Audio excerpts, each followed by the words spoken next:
points for the game. And only Sierra Anderson, actually no, Kelly Kingma now has 21 points to lead all scorers. But boy, if you look at Anderson, Kingma, both the Rileys, Amber Hager still with double figures with 10. Back and forth it goes. So what's the key entering the fourth quarter? Let's start with Everett. Everett, it was their halftime adjustments. It looks like they came out of the gate ready to play defense, forcing Jackson to continue to take jump shots. And you're not going to make every jump shot. A jump shot's a lot harder to make than a layup. And keeping them out of the lane, their bigs are playing big, and Jackson's frustrating themselves with their shot selection and the turnovers. So, like I said earlier, as long as Everett continues to play their game and continue with their game plan through the rest of this, I think that they have a great chance of winning this one as they start the fourth up 1. Jackson only down 1, definitely in it. And they've got Kelly Kingma in the ball game. What's the key for them to try to get the W here the rest of the way? It looks like just to ride your starter. She's played phenomenal. She's unstoppable. But Hager with a turn on the entry pass from Henningsen. They're definitely going to have to rely on her down the stretch if they're going to come back and at least just stay in this game. There's the step back from way downtown, Kelly Kingma. Now that was from NBA range. Stops off about the blue line. I don't even know how many feet that is. That's a past my level. There's the spin in, and answering is Katie Hennington on the board for the first time in the ball game. 62-60, Everett with the lead. Faith Aline almost had it stolen by Darian. Sierra Anderson stops, has it taken away by Sydney Riley. Here's Anderson. Nope. Back to Kingma. Kingma for a long stop. No, in and out. Rebound Wentworth. You see, and there's Everett playing to their strength. That on their side of the court, they got the easy bucket, and they forced Kingma to take a 30-footer that she can hit, but she's not going to make every single one of them. It's a difficult shot to make, and they have a great game plan going into this one.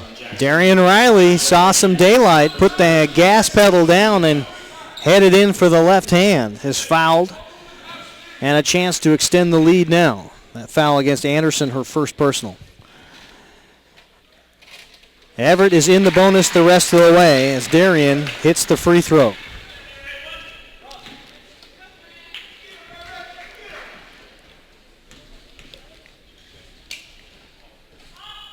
And dribbles in the second one. 16 points in the second half. 21 for Darian Riley. Her sister has 19. Long three, rattled in and out. Anderson couldn't get it to fall. This is kind of what I feared for Jackson is, they watch Kingma play, and then, when they need the rest of their team to step up, they're not warmed up. They're not comfortable yet with the game and the flow of it. Misplayed drive by Darian Riley. Hands it right back to Lopez Flores, who makes her pay on the right-hand side of the paint. Great defense. I don't know why she brought her hands down to try to get that block, but she definitely had great defense going into that, and Riley's third personal foul as Faith Aline steps to the line. She's got 8 so far tonight. Make that 9.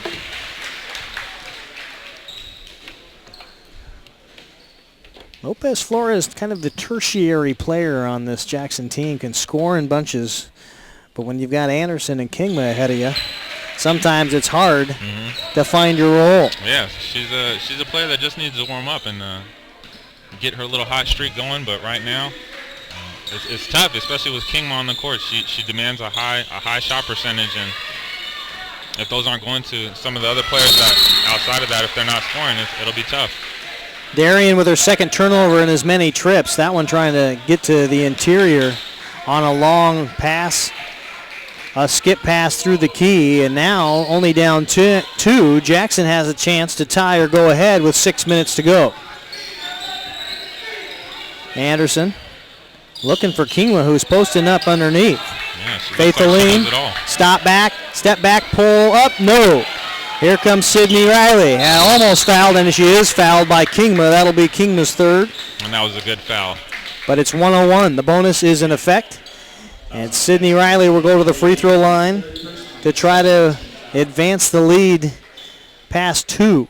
Only her third foul. It was going to be easy bucket for Everett. So, putting them at the line, forcing them to earn the 2 is for the best. Hits the sweet spot of the net on the first one. Nice high arc. You notice that even on the 3s, Sydney Riley puts it up there in oxygen territory. Yeah, the Rileys are playing real well, both of them, and have really led this team to where it is right now. In and out, and a foul against Amber Hager. Almost frustration that she wasn't able to get the rebound that bounced right in front of her. That's only her first. And well away from the bonus are the Everett Seagulls, only the 4th team foul. 5:44 to go now. Kingma has Sydney Riley guarding. Faith Aline back to Jackson and Kingma. Now a feed underneath to Jackson from Jackson, who loses it out of bounds. And a great give and go, and if Jackson's aware underneath there, she just picks up the basketball and lays it in, but I don't think she saw who she had around her. And getting up off the bench is Anna Johnson, who will probably replace Jackson at the break. There's great defense by Anderson. Anderson has Riley now on her heels to the rack with the left hand. No. Hager with the rebound, not stolen away. Faith Aline straight away, 12-footer, dribbles it in. Lopez with 12 points today. There's the long lead pass to the rack right hand, no good. Jackson with the rebound and the foul called. And if this is against, well, it won't be. If it's against Amber, she's only got 2. Actually 3. That's her 3rd foul. Now Anna Johnson will come in, replacing Jackson. Taggart will come in for Headington for the Seagulls. 4:55 to go. Everett, a 1-point advantage over Jackson in a game that has been circled on the calendar for a lot of people. This has been talked about for a while. And there's the Anderson push on the left-hand side, up and over 2 Everett Seagulls to get the lead back for Jackson. Sydney Riley. Haggard, kick out to Darian. Darian has Faith Aline guarding, and with the right hand, the runner on the floor. Foul called. Lopez Flores will be her first personal foul, and Darian to the line. It gets a little interesting now that free throws matter. I mean, they matter at any point in time, but boy, when you get down to the crunch time, Everett has been very effective from the line so far today. And you didn't jinx him this time. I didn't. Well, knock on wood. The second one's coming up next. Riley with 4. Darian Riley, 4 free throws today. Ties it up 66. Second one also good. Everett will take a timeout. And we'll take a timeout ourselves. 67-66. The Everett Seagulls on top of the Jackson Timberwolves with 4:25 to go. You're watching the Snohomish Times Sports Network, STSPN.com.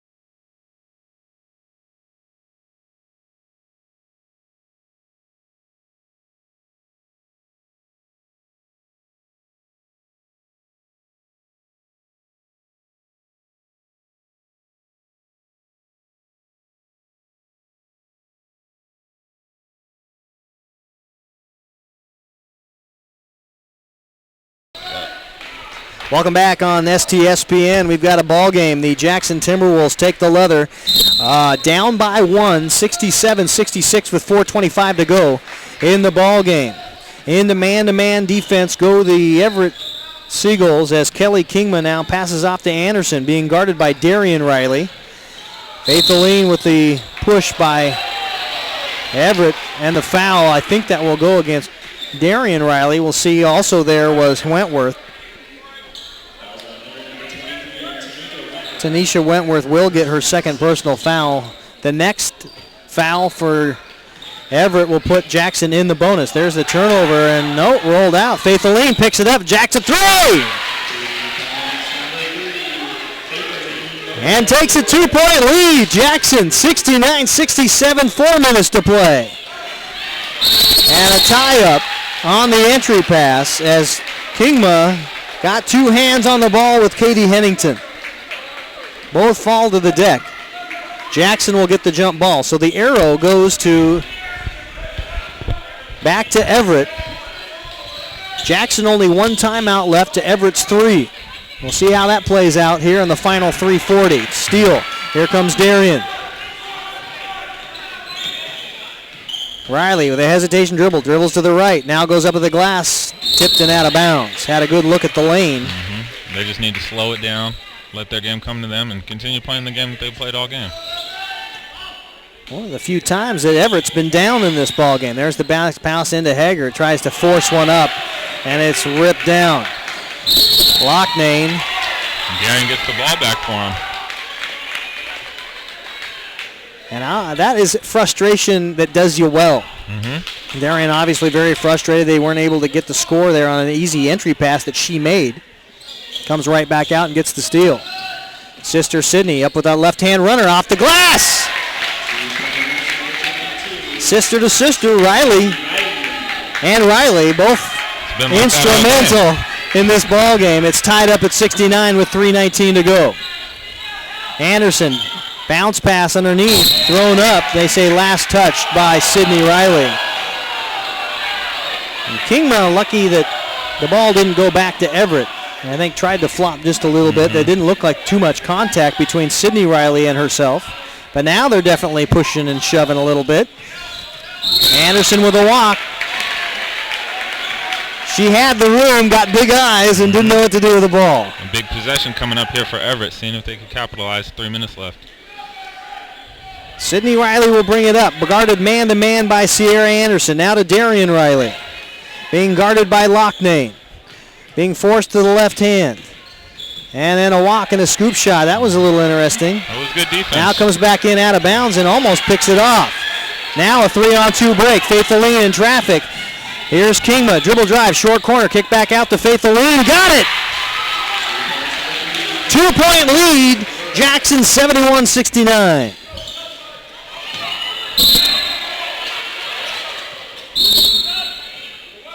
And now every possession is important. Comes down when you've had the lead a long time and it's back and forth and back and forth. The possessions just grow and grow and grow. And there's an offensive foul by Sydney Riley shoving off, trying to get around the screen. That'll be her first personal foul, but it's a big turnover for the Everett Seagulls. They needed that possession right there, so now they need a big stop and something to work on the offensive end for them. 2:29 left in the ball game. Jackson with the lead and the ball. Anderson on that left-hand side. Kingma on the right-hand side. Here's Faith. Those are the three you got to look at. Lopez Flores turns it over. 3-on-1. Right hand to the rack. Score and the foul call. Wentworth got the easy lane. And ties it up. For a possession better than that. They got the steal on one end, a 3-on-1. The dribbler kept it, got the and one. And Wentworth 2 for 3 from the free throw line tonight. She's got 6 points for the Seagulls. And drops in the and one. And it's back to a 1-point Everett lead. Quick on the advance. Here's Kingman into traffic. Goes up left. Foul call. And that may be the fourth on Amber Hager. She's going to have to be very careful underneath the remainder of the 2 minutes here in this ball game. She's got 4. And hope it doesn't go into overtime. Kingman to the line. And Hager fouls out. They say fouled out of the ball game. I've got her for 4. The official book has her for 5. So Headington will have to come back in. Hager exits the game with 12 points tonight. Kingma ties it up, 72 all.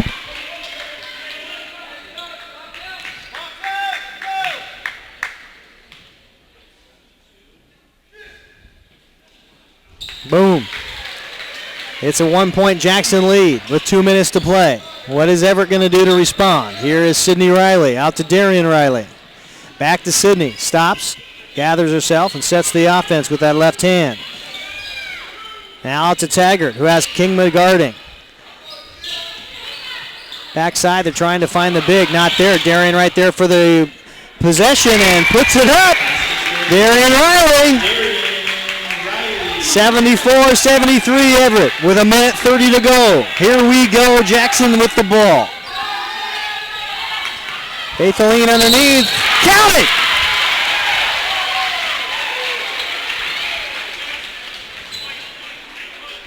Got the mismatch, went over the top on a quick backdoor to Lopez Flores, who had 8 points to end the first half. And already tonight has 11 in the second. Make that 12.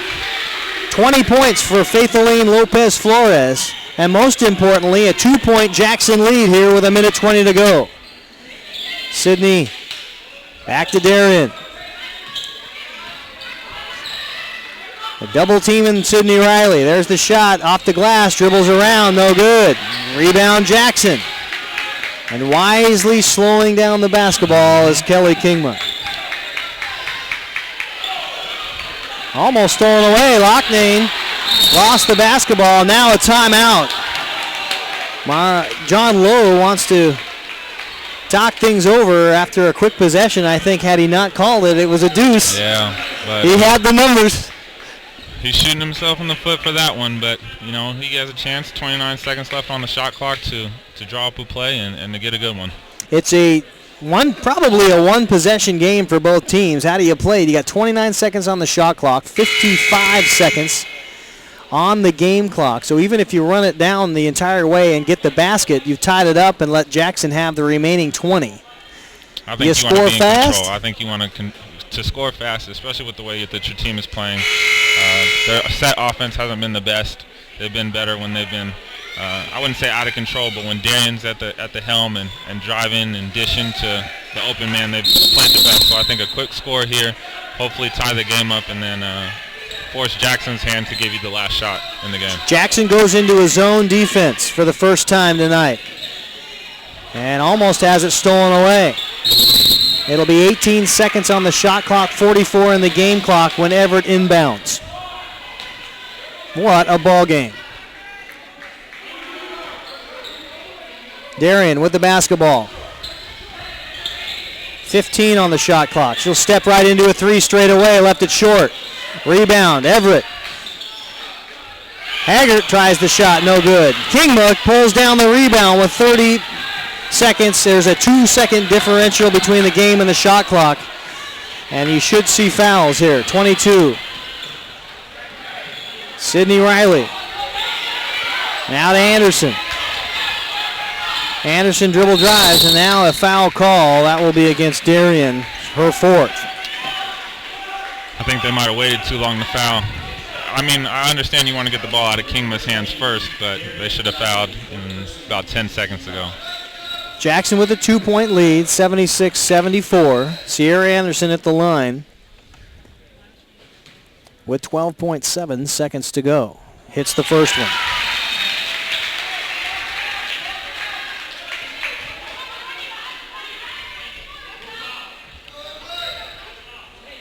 (77-74). Got them both. Big time free throws from your senior Sierra Anderson. And now head coach John Lowe will have to come up with something extremely quick. It's definitely a 2-possession ball game for Everett now, down by 4. What do you do in 12-7? I would like to say you drive down and try to take the three, but they haven't really taken that many threes. They're not really that comfortable. I think a quick drive down the court, an easy layup, and then right into a press is the best case scenario for Everett right now. Everett has been looking to try to feed the interior up until the last basket. Their attempt by Darian, who was straight away three, was not a bad shot, one that she's hit tonight. But trying to get the ball up and over the top to try to utilize some inside work has not nearly benefited as much as the outside game for Everett, even though I know the inside game's been their emphasis. With 12.7, you almost have to rely now on your outside shooting, don't you? And that's the worst thing that you can do is I don't think that they've really warmed up. They're not really comfortable with that shot right now, and we'll see what coach called up in that timeout. So Everett will inbound the ball underneath the Jackson basket. Bring it into Darian Riley, who acts like she doesn't realize there's only 9 seconds to go on the clock. Into sister Sydney, has to retreat, puts up the right hand, no good. There's the putback, also no good. And Jackson will come away with a win. An emotional ball game, a tough one to lose if you're Everett, having led almost down to the last minute and a half of this one. And Jackson ekes out the W, 74-78.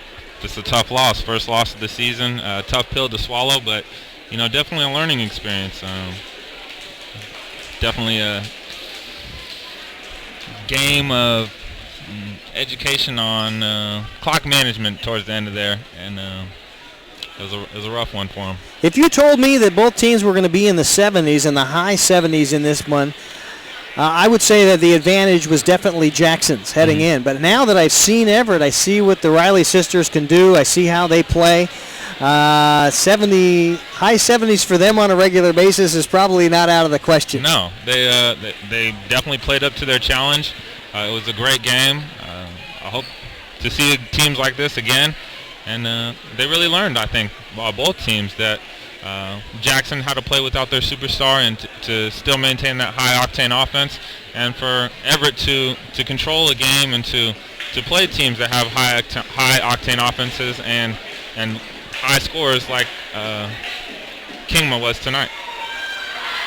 Speaking of Kingma, if we add them up, 16 points at the half, and then she had, 26 points.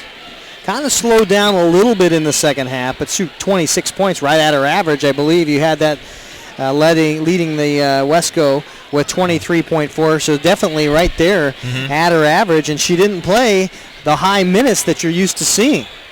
Oh, yeah, they definitely did a good job of getting the most production out of the short time that she was in the game, and she was definitely obviously the difference maker in it, controlling and dictating what her teammates did all night long, and Everett just coming up short in the end. Lopez Flores was outstanding in the second half, ended the game with 20, but hit a couple of big buckets, including a pair of free throws in clutch time. Also, Sierra Anderson, how big were her 2 free throws down the stretch at the end of that one? Hit the final 2 points for the Timberwolves, ended her night with 23 points. Amari Clinton with 4. Played great defense, I thought, on Darian Riley until she had to sit. Emily Boyd had 2 points. Kelly Kingma, of course, 26 points. Locknane finished the game with 2. On the Everett Seagulls side of things, Sydney Taggart with 6 points. I'll have to get out my abacus to figure out Darian Riley's point total, but I'll do that quickly here. She had, 3 3-pointers in the second half, so 9, 10, 12, 14, 16, 18, 20 points in the second half to finish with 25 for the game. That's a decent output. Not bad. For a junior. Sydney Riley, her elder sister, had 16 points to start the second half of basketball. Finished the game with 21 points. Also not a bad outing. Amber Hager, who ended the game with foul trouble, ended up ejected with fouls, had 12 points for the night. Katie Headington with 2 points. Tanisha Wentworth had 2, 4, 6, 7 points, and that rounded out the scoring for the Seagulls. But as advertised, a ball game that had a couple of good college prospects that showed their worth tonight in Kelly Kingma, certainly for the Jackson Timberwolves, going to the University of Washington next year, and Sydney Riley, who had 21 points and is going to Santa Clara for her collegiate basketball. Darian Riley, younger sister, has yet to make a decision, but you can imagine with the way she plays, she's going to have somebody looking at her. Oh, yeah, definitely get some looks. Before, early on in the season, Sydney was really the only threat on this team, but Darian has really stepped up and provided her sister some support that she's much needed in this team as well. Jackson Timberwolves moved to 1-1. They remain 1-1 in the conference, moved to 4-1 overall. And their next opponent will be tomorrow night. The Issaquah squad comes in 7:30 p.m. here at Snohomish High School. Again, the holiday tournament rolls on, and the Everett Seagulls fall to 5-1 overall after taking their first loss of the season. They will play Snohomish tomorrow, 2 p.m., the early game. And having watched Snohomish play earlier, they're going to have their hands full of Everett Seagulls. Oh, yeah. Snohomish struggled earlier, so to face the Seagulls, it'll be a rough one. But we'll see when they step on the court next. That's why you play the games. You got to get it off the paper and get it onto the court. Mm-hmm. So that'll do it here for the second game that we have on STSPN. Of course, there's another game directly after, and it will continue, but without us. Corey Sullivan, Keith Neely, saying good night after our doubleheader, and we'll rest our voices. Doing more than two is a tough call. But we found a dandy in a basketball game. The Everett Seagulls fall to the Jackson Timberwolves. 78-74 the final score. We'll say good night on STSPN from Snohomish.